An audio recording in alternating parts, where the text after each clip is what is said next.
प्यारे साथियों नमस्कार। मेरा अभी लाइव आने का उद्देश्य है, आप सब जानते हैं कल बहुत सारे एग्ज़ाम्स के रिज़ल्ट आए और मतलब लगभग 97,000 वैकेंसीज़ यानी कि 97,000 स्टूडेंट्स को जॉब मिली। तो हम ये कह सकते हैं कि लगभग 1 लाख परिवारों में खुशियाँ आई, लेकिन लगभग इतने ही स्टूडेंट्स जो बिल्कुल किनारे पर रहे, एकदम से कॉर्नर पे थे। तो सबसे पहले तो मैं ये चाहूँगा कि उनका मन बड़ा उदास है और मतलब मेरे पास ही थाउजेंड्स में मैसेजेस हैं कि भैया हमारा सिलेक्शन नहीं हुआ या हम किनारे से रह गए।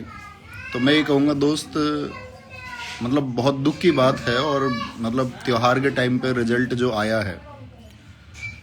तो मतलब हम तो कुछ कर नहीं सकते इसमें, लेकिन मेरा मानना ये है कि त्यौहार के टाइम पे रिजल्ट नहीं आना चाहिए,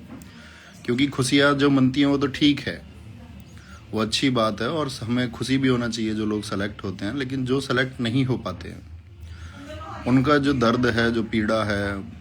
उनका जो मन व्यथित हुआ है, क्योंकि बहुत कहना आसान होता है कि रीस्टार्ट हो जाएगा,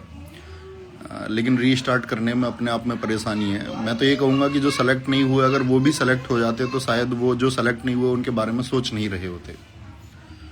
और क्यों ही सोचें। लेकिन मैं एक चाहूँगा कि उन सबके लिए भी क्लैपिंग है मेरी तरफ से, तालियां हैं जिन्होंने संघर्ष किया। ऐसे यूपी पुलिस में लगभग 1.25 लाख बच्चे वो थे अभी लास्ट टाइम पे जो जिनके सिलेक्शन की उम्मीदें थीं, जिनके पास में उम्मीद थी कि हाँ उनका सिलेक्शन हो जाएगा। जितने सेलेक्ट हुए हैं उतने भर ही मैं कहूँ तो 60 से 70 हज़ार ऐसे बच्चे हैं जो डिजर्विंग थे, बहुत मेहनत उन्होंने की थी अपने सिलेक्शन के लिए, और जिनका सिलेक्शन हुआ है। कई तो ऐसे हैं कि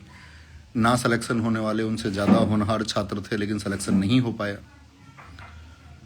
तो बस ये कहूँगा, लेकिन दोस्त जब त्यौहार के दिन ऐसे मन टूटे तो, क्योंकि त्यौहार एक ही दिन है, तो मेरा फैमिली मेम्बर्स से जिनकी फैमिली में सिलेक्शन नहीं हुए हैं, तो मैं ये कह रहा हूँ कि उन बच्चों की ताकत बनना जिनका सिलेक्शन नहीं हुआ है,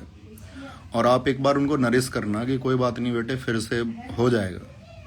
तो वो जो ताकत मिलेगी ना, ऐसे मतलब उनको कोई ताना नहीं होना चाहिए, वो वैसे ही टूटे हुए रहते हैं और उनको ये लगता है कि यार जीवन में क्या होगा, क्योंकि फिर से एक नए टारगेट के लिए खड़े होना बहुत मुश्किल बात होती है। मैं भी मतलब अपनी लाइफ में कई बार असफल रहा हूँ, तो शायद एक असफल व्यक्ति उस बात को महसूस कर सकता है, और मतलब वो दर्द मैं ये कहूँ कि हर कोई शायद समझ भी ना पाए। तो कामयाबी जो इतनी भी कामयाबी हैं उनके शोर में वो एक आवाज़ जो दफन हुई है, दबी हुई है, जिसका दमन हुआ है, तो आप सबको ही उन सबके लिए सपोर्टिव होना होगा। और मैं उन स्टूडेंट्स से भी अपील करूंगा कि जिनका सिलेक्शन नहीं हुआ है तो आप त्यौहार में मतलब एक अच्छे मन से शामिल हों अभी, और धीरे धीरे मैं कहता हूँ ना आपसे समय पुराना हो जाता है, और जैसे इनका एक आज सिलेक्शन हुआ है तो एक दिन सिलेक्शन आपका भी होगा। ठीक है, वो ताने मिलने को मिलते हैं, मजाक मिलने को मिलेगा आप लोगों को, सोसाइटी थोड़ा बहुत क्वेश्चन मार्क भी लगाती है, तो लेकिन वो सहन करना होगा। क्योंकि कल ही मैंने देखा एक हमारे स्टूडेंट थे ऑफलाइन के टाइम से, उन्होंने हिम्मत नहीं हारी और लगभग 7 साल बाद सिलेक्शन हुआ है, 7 साल की तैयारी के बाद में। तो हमको प्रेरणा भी लेनी होगी उन लोगों से जिनके अथक प्रयासों के बाद में, बहुत इंतजार के बाद में उनका सिलेक्शन हुआ है। तो मतलब उठ खड़े होना ही होगा, लेकिन अभी एकदम से नहीं हो सकते, धीरे धीरे धीरे धीरे धीरे धीरे धीरे चीज़ें सही हो जाएंगी। और बाकी फेस्टिवल के टाइम पे सुख और दुख दोनों ही हैं, तो मैं तो ये कहूँगा कि आप शामिल होइए,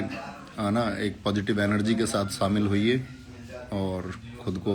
संभालो, और फिर से मेहनत करोगे तो ही राह निकलेगी, और उसके बगैर राह निकलनी मुश्किल भी है, ये सब आप जानते हो, बहुत अच्छे से जानते हो। तो इतना भरी मैसेज था कि है ना, अपना ख्याल रखो और बढ़िया तरीके से शामिल हो जाओ। Okay, happy Holi to all of you, thank you, take care.